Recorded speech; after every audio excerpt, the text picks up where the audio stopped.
About the mosque being built in Murfreesboro, Tennessee this morning on Fox News.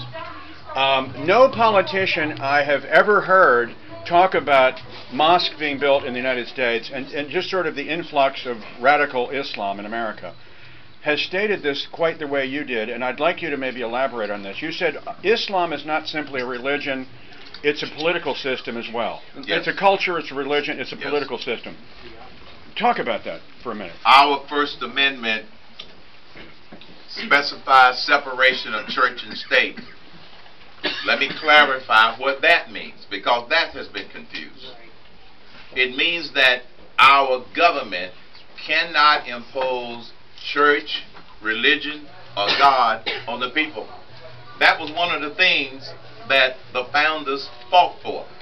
It did not say that church symbols could not be displayed in the government buildings. Go look at the Supreme Court.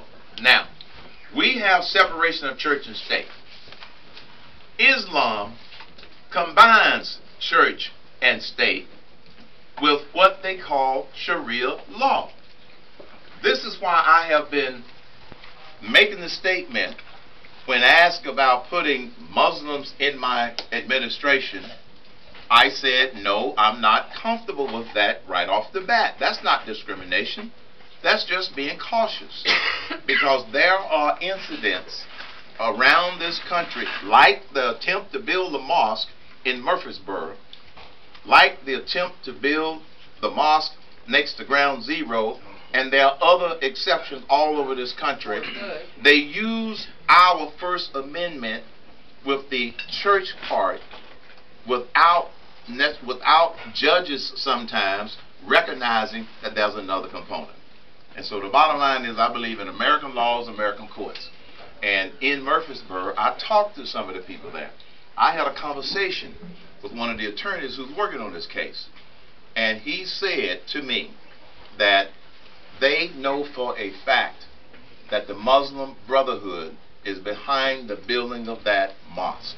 But that's not something that a lot of people are going to find out, but in all of those situations that I know about, so this is why I'm saying, they put church and state together, and they do have an objective of infusion into our government. Let me give another example. In Oklahoma, during the election of 2008, the people of Oklahoma had a resolution on the ballot that would basically clearly state that Sharia law could not be considered in Oklahoma courts.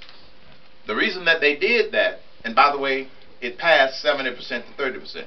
The reason that they did that is because in New Jersey, a judge allowed Sharia law in the courtroom.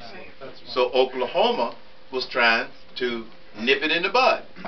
So I don't back down one iota from my statement, and no, it's not the same type of discrimination that went on in this country in the 50s and the 60s. This is what people are trying to do.